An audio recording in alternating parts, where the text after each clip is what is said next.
esta pedra eu irei construir a minha igreja, e as portas do inferno não irão derrotá-la. Aleluia, aleluia, aleluia, aleluia, aleluia, aleluia, aleluia, aleluia. O Senhor esteja convosco. Ele está no meio de nós. Proclamação do Evangelho de Jesus Cristo, segundo Mateus. Glória a vós, Senhor.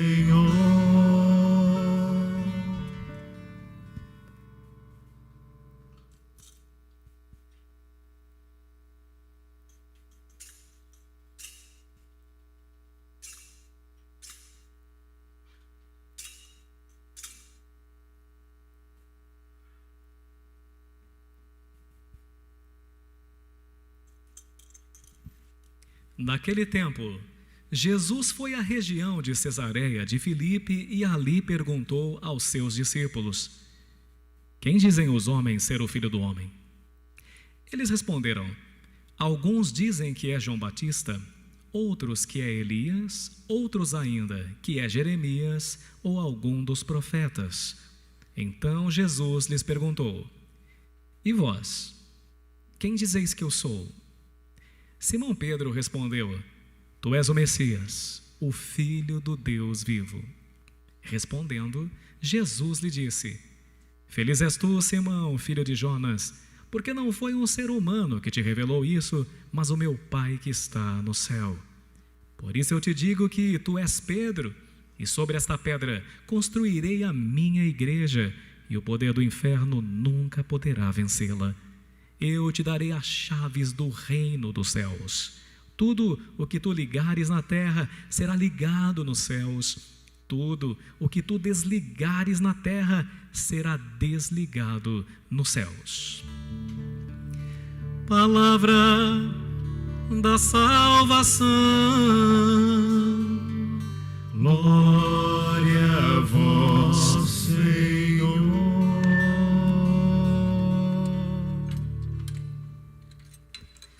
Muito bem, queridos filhos e filhas da igreja, nós temos a grata alegria de celebrar no dia de hoje a vitória de Cristo.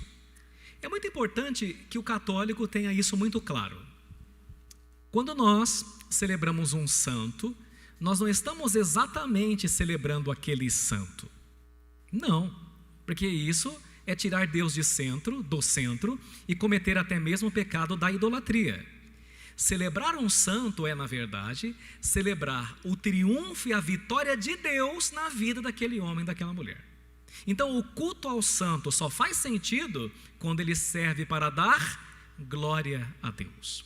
Nós celebramos hoje, conforme disse no início, esta festa mais antiga do que a data do Natal, que foi afixada, de tão importante que ela é para nós cristãos, para nós católicos, que temos mais de 2000 anos, porque fomos fundados pelo próprio Senhor Jesus em pessoa.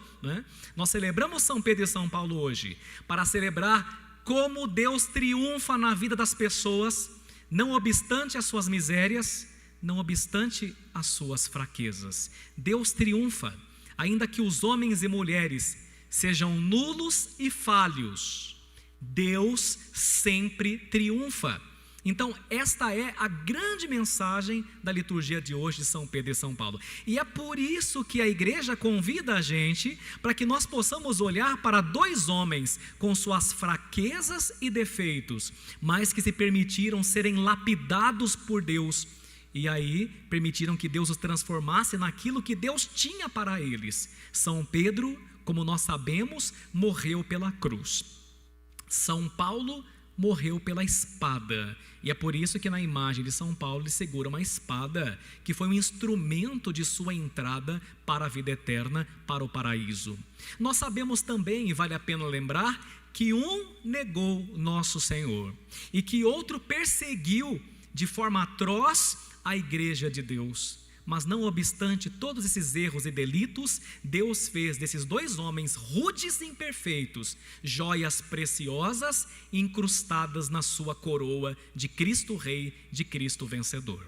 E é por isso então que nós já podemos aqui assinalar a nossa primeira lição de hoje. Repete com o padre a primeira lição de hoje, por favor. Vamos lá. Não é porque um capítulo foi ruim, não é pelo capítulo foi ruim, que a gente tem que desistir da história inteira. Porque o encardido, ele não presta. Você sabe disso, o demônio não presta. Então o que ele faz? Ele faz com que você foque os capítulos mal vividos, mal sucedidos da sua vida. E aí o que acontece? Você começa a olhar só para as páginas ruins. E o que você faz? Você começa a duvidar da sua própria história e você começa a duvidar do teu futuro. Entende qual que é a expectativa do demônio? Por isso que eu insisto em dizer que o diabo seria um bom dono de museu. Por que o diabo seria um excelente administrador de museu? Porque o diabo gosta muito do passado. Cristo Jesus nunca jamais jogou na cara de Pedro o seu passado. Quando Cristo escolheu São Pedro para ser o primeiro Papa, do qual o Papa Francisco é o legítimo e único sucessor, né? Cristo não disse assim para Pedro: olha Pedro, eu vou te confiar a minha igreja, mas você me negou, hein? Você me negou, eu lembro, hein? Não, Jesus não é assim, né? Jesus nunca falou para São Paulo: você era um serial killer, você era um matador de cristão, hein, rapaz? Você matou muito cristão, você matou Estevão a pedrada, tinha uma poça de sangue lá, eu me lembro muito bem, né? Não, quem joga na nossa cara o passado é sempre o maligno, porque o amor que Cristo tem por você é um amor cheio de futuro. Então, meu filho, minha filha, bota uma coisa no teu coração, na tua cabeça: um ou mais capítulos ruins não significa que a história inteira está comprometida. É aquilo que a sua avó falava ao dar banho na criança. Toma cuidado para não dar banho na criança, né? E jogar a criança com o quê? Estão acordados? Ou então nunca ouviram frases de vó? Ao dar banho na criança, como é que é mesmo? Quando você dá banho numa criança, não jogue a criança com a água suja. Joga a água suja, mas fica com o bebê, fica com a criança.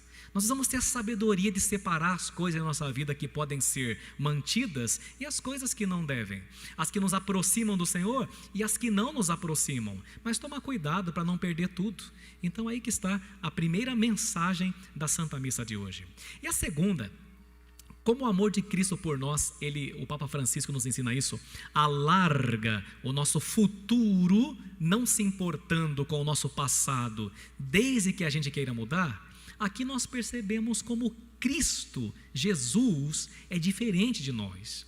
Porque, gente, a gente tem que ser muito sincero, porque a gente vive muito de máscara, né? Não é sair da Covid. A gente usa aquela máscara para disfarçar as coisas. Vamos tirar a máscara. Não essa, né? Essa aí pode manter. Senão vão me multar, né? Mas vamos tirar a máscara da hipocrisia, né? Vamos ser bem sinceros. Primeira constatação: nós somos muito cruéis com a gente mesmo, né? Tem pessoas que arrastam pecados e erros de que cometeram há 10 anos atrás, há 11 anos atrás, hoje está com 30 e continua, né? E por outro lado, nós também temos essa tendência, por sermos seres humanos falíveis, né, de colecionar os fracassos e as derrotas. Nós não somos assim, os pecados. Tem gente que já confessou para o padre e não se sente perdoada. Por que isso acontece? Porque a gente acha que Deus é igual a gente, um colecionador de fracassos, um colecionador de ossos. Deus não coleciona os teus fracassos. Deus escreve no livro dele os teus acertos, e o céu vibra, o céu inteiro vibra toda vez que você acerta. É aí que está. Então por isso eu gosto daquele poema, e meditando na minha casa, na minha biblioteca pessoal, eu estava rezando essa palavra, eu lembrei daquele poema. Escuta para você ver que bonito, olha, escuta aí. Quando eu acerto, ninguém vê, mas quando eu erro, ninguém esquece. Não é assim? Você faz tudo certo para uma pessoa, a vida inteira, faz de tudo. Quando você comete um deslize, o que a pessoa faz com você? Ctrl-Alt-Del. Esse sistema está sendo reiniciado. Não é assim que as pessoas trabalham. Mas Deus não é assim. E essa é a boa notícia. Não importa se as pessoas te trataram assim, Deus nunca vai te tratar assim. Então veja, quando eu acerto, ninguém vê. Quando eu erro, ninguém esquece. Os homens são cruéis, mas Deus é misericórdia. Ele coleciona os nossos acertos muito mais do que os nossos fracassos. E foi isso que São Pedro e São Paulo experimentaram na vida deles. Eles falaram, puxa vida, ele não olhou para um monte de coisa errada que eu fiz.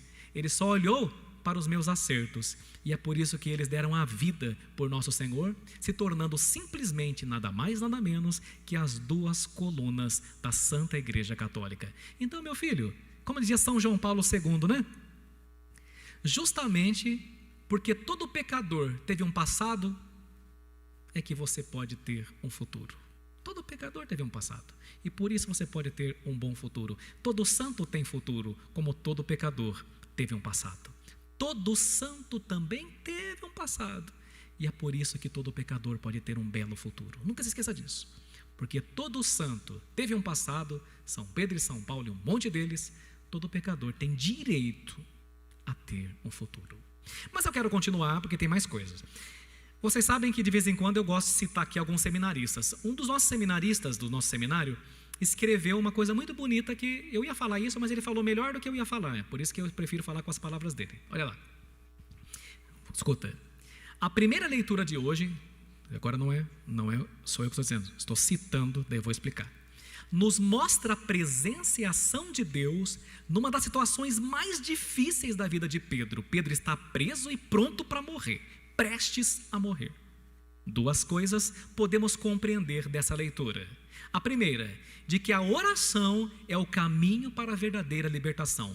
Porque São Lucas, na primeira leitura, em Atos dos Apóstolos, diz que enquanto Pedro estava preso, a igreja rezava continuamente a Deus por ele. Veja bem que interessante. E aí ele escreve, se realmente queremos ser livres de tudo aquilo que nos aprisiona, devemos permanecer firmes na oração, porque só ela é capaz de nos libertar de todos os males. E o segundo ensinamento, dizia o seminarista da primeira leitura, é que para Deus de fato nada é impossível. Assim como transformou aqueles 2 homens imperfeitos em homens fiéis e corajosos, Deus é capaz de abrir os caminhos mais difíceis. São Lucas, na primeira leitura, faz questão de especificar todos os pormenores da situação em que Pedro se encontrava, para mostrar que a ação de Deus realiza assim o impossível. E por isso, Pedro conseguiu sair ileso de uma prisão muito bem guardada, muito bem fortificada, guardado simplesmente por 16 soldados e por um portão de ferro. Pedro saiu dali ileso. Então, a partir do momento que o seminarista colocou isso, sobre o poder da oração, e eu já ia falar sobre isso, então eu quero sintetizar isso numa das minhas frases prediletas, que eu vou partilhar com vocês. Repete comigo. O anjo foi buscar Pedro na prisão, mas foi a oração da igreja que foi buscar o anjo lá no céu. Aí eu amo essa frase, guarda para a minha vida. Então eu quero que você preste atenção numa coisa. Quando você se encontra diante de uma situação que humanamente não tem solução, por exemplo, um diagnóstico fechado, terrível, né, que te tirou o chão, né? Esses dias eu achei interessante, uma das nossas paroquianas da Matriz, ela veio com um problema muito grave aqui no lado, né, aí nessa região dos rins, né? E eu falei para ela me dar todos os exames para que eu pudesse averiguar com os médicos amigos nossos, né? E foi uma coisa assim miraculosa. Eu me lembro que eu a ungi com o sacramento da unção dos enfermos, e quando eu ungi essa pessoa, posso até contar porque a testemunha é a Fátima lá da Matriz, que é da organização das flores, né? Das flores. E eu, quando eu rezei por ela, né, eu senti um fogo no meu corpo, e todo o meu corpo arrepiado, e era como se eu desse choque, né? Na hora que eu rezei por ela, quando eu terminei, eu falei, olha, não sei o que foi acontecer, mas Deus operou uma coisa magnífica, né? Depois ela voltou para lá, quando foi ver, a coisa foi andando, não era tão séria assim, tudo foi mudado. Ainda ontem encontrei ela no casamento, apontei o dedinho para ela, falei, você sabe que aconteceu um grande milagre para você, né? Ela olhou para mim e disse, né? Então, gente, sabe, as coisas de Deus são impressionantes. Então, o que eu quero ensinar aqui a partir dessa primeira leitura? Pedro estava na cadeia, na prisão, e a igreja orava. Por que a igreja orava? Porque humanamente não tinha o que fazer. Como é que ia entrar na prisão? Como é que ia passar aquele portão de ferro? Como é que ia driblar aquela segurança de simplesmente 16 guardas? Então presta atenção, pelo amor de Deus. Quando você não souber e você não tiver o que fazer, pelo amor de Deus, ora, reza. Mas não é só isso. Porque quando você reza, olha só, você não pode ir lá até aquela pessoa. Você não pode talvez ir para aquele país onde está aquela pessoa. Você não pode talvez entrar na área da Covid, onde está internada aquela pessoa. Você não pode talvez fazer o seu marido que abandonou sua casa voltar e trazê-lo pelos colarinhos. Você não pode. Mas quando você reza, preste atenção, pelo amor de Deus, porque você tem que enfiar isso na sua cabeça. Quando você reza, você vai buscar um anjo lá no céu e mandar ele lá para aquele endereço, para aquele lugar. Você entendeu? Então, existem muitas definições para oração, mas hoje eu gostaria de dar essa definição. Orar é buscar um anjo lá em cima e levá-lo no lugar que a gente mais precisa. Quando você tiver aquele filho descabeçado, dando um monte de dor de cabeça para você, reza e pede para o anjo descer, pede para Deus buscar um anjo e mandar o anjo lá, onde você não pode ir. E não foi isso que aconteceu com a Santa Filomena? Que quando ela estava na cadeia, nunca me canso de falar isso, toda ensanguentada, chicoteada, humilhada igual ela foi, numa poça de sangue, com o rosto desfigurado, porque ela levou chicotada na face, no corpo, ninguém podia fazer nada.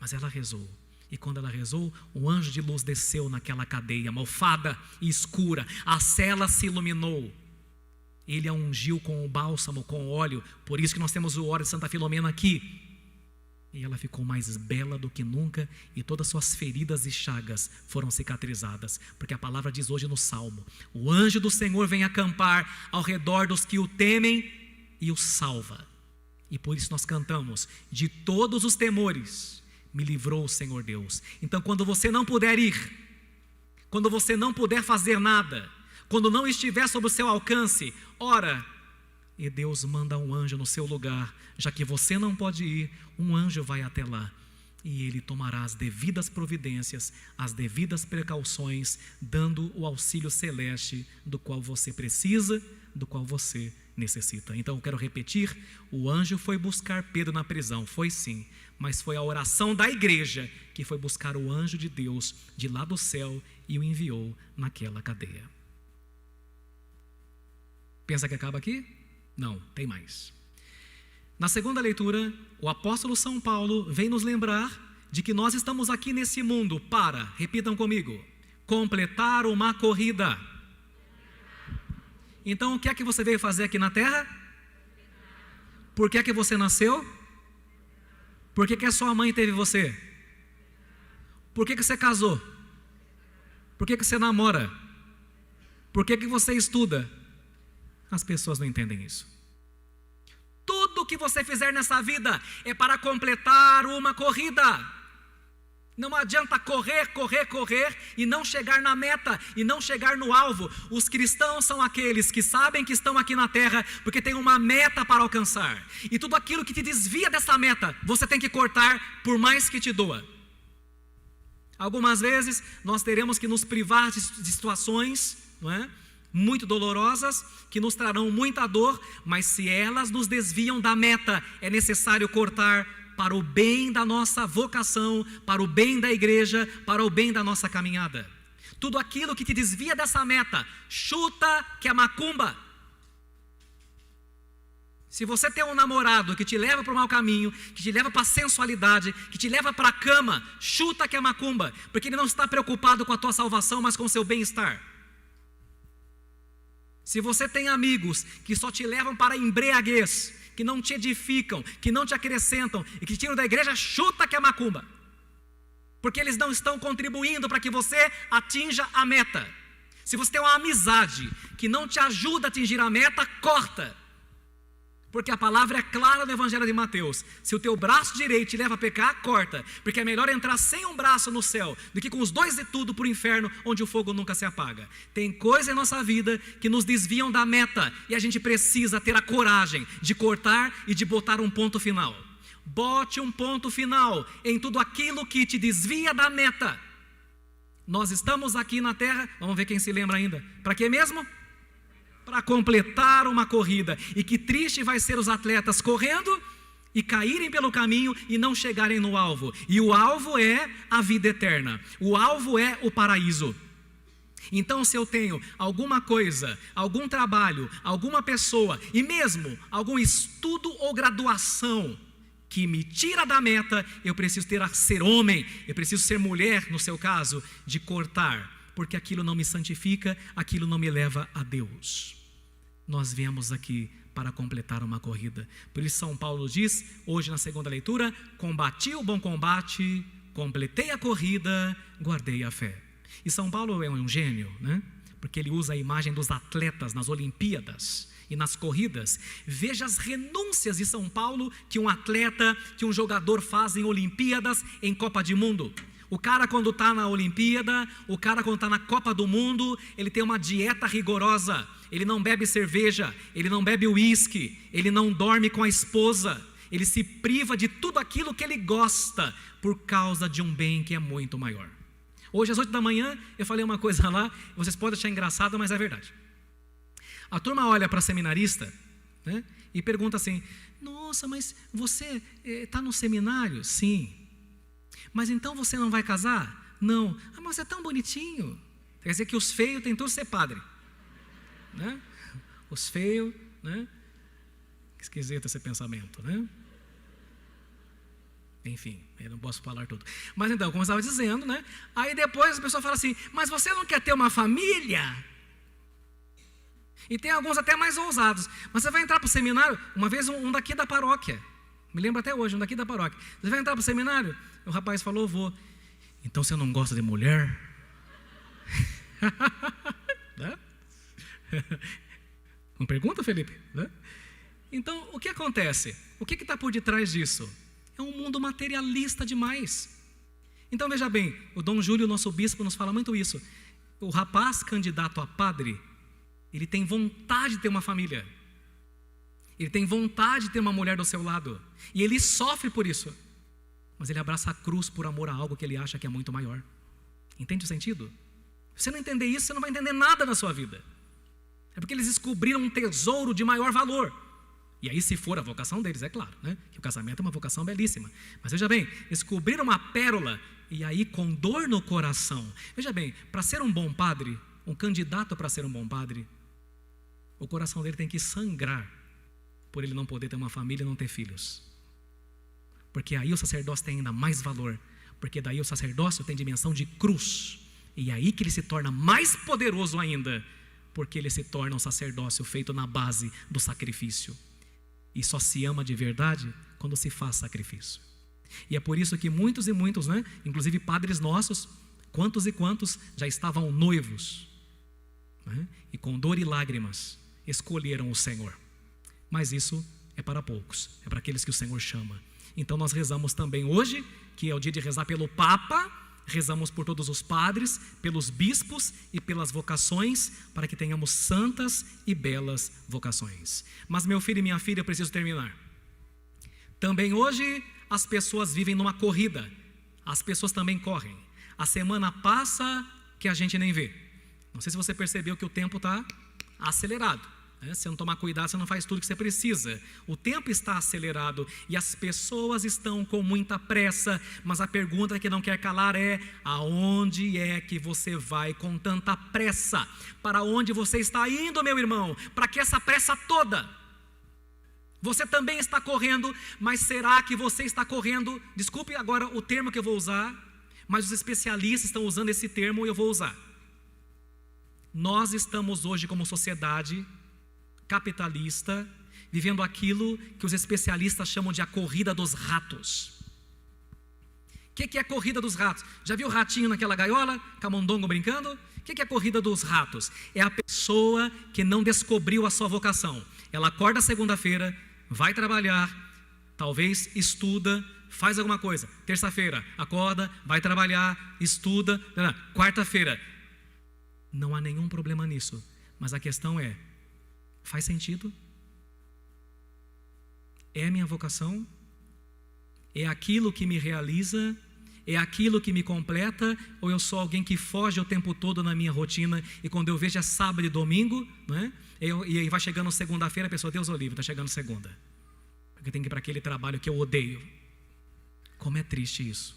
Olha, uma coisa que eu tenho certeza que deixa Jesus triste, e o meu coração de padre também, é uma pessoa quando chega segunda-feira, na sexta ela fica contente, que aquela turma da sexta-feira, né? Sexta-feira, sua linda. Não é assim que a turma fala? E na segunda-feira, ai, lá vai eu para aquele inferno. Deus do céu. Essa pessoa não está na vocação correta. E eu rezo hoje para que ela descubra, porque você tem que encontrar uma coisa que você goste tanto de fazer, que te dê brilho nos olhos e um sorriso nos lábios. Você precisa encontrar. E eu rezo para que todos vocês encontrem pela intercessão de São Pedro e São Paulo. E é por isso então que naquele filme, ou melhor, livro, que virou filme, famosíssimo, porque ali tem uma análise psicológica muito profunda, chamado Alice no País das Maravilhas, há um momento em que Alice está perdida, totalmente perdida. E então ela conversa com o gato. Por que ela conversa com o gato? Porque o gato ali é a manifestação do inconsciente da Alice. E o gato pergunta, fiz questão de escrever aqui na íntegra, você pode me ajudar? A Alice responde, sim, pois não. Ou melhor, ela pergunta, você pode me ajudar? E o gato responde, sim, pois não. Para onde vai essa estrada? E o gato pergunta, para onde você quer ir? E ela responde, eu não sei, eu estou perdida. E o gato dá um checkmate. Para quem não sabe para onde vai, qualquer caminho serve. Olha, desculpa a espetada, mas tem gente que já passou dos 25 anos de idade e não sabe para onde vai. Você precisa saber para onde você está indo. Para onde você vai levar seu casamento, para onde você vai levar sua família, para onde você está levando a sua vida, para onde é que você vai. Porque quem não souber responder a pergunta que Cristo fez hoje no Evangelho, e quem não souber dar a resposta de Pedro, está perdido. E para quem está perdido, qualquer caminho serve. E agora eu preciso ir concluindo. Precisamos responder uma pergunta agora. O que é a vida? E qual é o sentido da vida? São Pedro e São Paulo nos ajudam a responder essa pergunta, porque o padre está vestido de vermelho hoje, por causa do sangue que esses dois derramaram lá no Vaticano, por amor a Jesus Cristo. Se você não sabe, São Pedro e São Paulo derramaram sangue lá no Vaticano, por isso chama Vaticano, Colina Vaticanos. Pois bem, está provado historicamente. Então veja bem, São Pedro e São Paulo deram a própria vida. Por que São Pedro e São Paulo deram a própria vida? Resposta: porque só vale a pena viver por algo pelo qual você estaria disposto a morrer. Quem não encontrou uma causa pela qual vale a pena dar a própria vida, sente que a sua vida corre em vão. É de domingo a domingo, de segunda a segunda, simplesmente vivendo por viver e enrolando as pessoas também que vão aparecendo pelo seu caminho. Porque há tantas pessoas, e sobretudo tantos jovens, que podem até aparentemente ter tudo, mas sem encanto na vida e sem o brilho nos olhos, porque não sentem que estão empenhando a vida em algo nobre que valha a pena. É preciso empenhar a vida em alguma coisa que valha a pena, e de preferência que faça bem aos demais, que evangelize os demais. Por isso o Papa Bento XVI, de forma magistral, dirigiu-se aos jovens alguns anos atrás, abro aspas, desejo que os jovens, no meio de tantas propostas superficiais e efêmeras, saibam cultivar a atração, não é atração por mulher ou por homem, atração pelos valores, as metas altas, as opções radicais por um serviço aos outros, seguindo os passos de Jesus. Amados jovens, disse o Papa, não tenhais medo de seguir o Senhor, de percorrer os caminhos exigentes e corajosos da caridade e de um compromisso generoso. Sereis felizes por servir, sereis testemunhas daquela alegria que o mundo não é capaz de dar. sereis chamas vivas de um amor infinito e eterno, e aprendereis, conforme de São Pedro, na sua carta, capítulo 3, versículo 15, a dar razão da vossa esperança. Final. O final também é um espeto na carne, mas é importante. Final. As pessoas costumam dizer assim: por fulano eu morreria. Toma cuidado. Porque quando você fala assim, se eu perder esta pessoa, eu morro, desculpa, você já morreu. Quando você diz essa frase, você já está morto faz tempo. Porque a sua vida e a sua segurança não pode estar numa pessoa, por mais que você a ame. A vida pode seguir e precisa seguir, ainda que com dor no coração nós tenhamos que sepultar pessoas queridas, a vida precisa seguir. A vida precisa seguir em frente, ainda que nós tenhamos que terminar um relacionamento, talvez do qual nós nos sintamos dependentes, com uma dependência tóxica, com uma dependência emocional. Você precisa botar um fim nesse relacionamento para que a vida possa seguir. Mas a vida segue, porque veja bem, não é ao perder uma pessoa que você se perde. Você só se perde se você perder Jesus. O que eu tenho visto de jovens cortando seus pulsos porque o namorado as deixou, de meninas anoréxicas e bulímicas. E gente, eu não estou falando de coisa que eu leio, eu estou falando de pessoas que eu atendo, que eu visito, que a vida simplesmente acabou porque eles caíram no erro, no equívoco, na falácia de colocar a vida nas mãos de um mero mortal. Coloque as suas vidas na mão de Cristo, coloque as suas vidas na mão de Jesus. Porque assim, quando você perder alguém, você vai chorar, você vai sofrer, mas depois do choro e do luto, você vai ressuscitar. E a gente ressuscita, viu? Ressuscita. Desde que você não perca Jesus. Hoje, com muito carinho, quero me dirigir a gente que está aqui e gente que está em casa. Eu sei que a coisa mais terrível do mundo é ter que dizer adeus a uma pessoa que você teve que sepultar. Eu sei. Mas eu sei também que essa pessoa está viva. Mas eu sei também que a vida pode e deve prosseguir, porque você pode ter perdido essa pessoa temporariamente, mas você não perdeu Cristo. E se você não perder Cristo, no dia certo, no dia oportuno, Cristo mesmo te devolverá esta pessoa. Essa é a nossa certeza, essa é a nossa esperança, esta é a nossa fé. Então, meu filho, deixa eu dar uma dica para você que eu esqueci de dar nas 8 da manhã.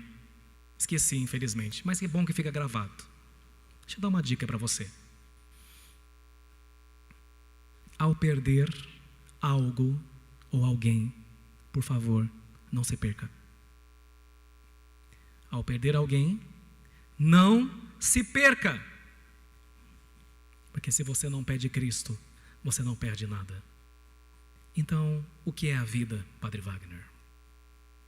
A vida é o caminho de volta para casa. O que é a vida? Por que a gente está aqui nessa terra? A vida é o caminho de volta para casa. E se você vai voltar para casa, que é a pátria celeste, se você vai voltar para lá, casado, como padre, solteiro, não importa. O importante é que você volte para casa. E que aquilo que você escolheu para fazer nesta vida, seja ser um padre, seja ser casado, seja ser um professor, seja viver solteiro, que aquilo que você escolheu fazer nesta vida, nesta terra, te leve para lá. Mas olha, seja honesto e seja honesta, viu? Porque se você perceber que aquilo que você escolheu te afasta da meta, ainda dá tempo de cortar e ainda dá tempo de mudar. Feliz São Pedro, do céu porteiro, na cruz inverso sem seres réu. E tu, São Paulo, doutor das gentes, dador da espada.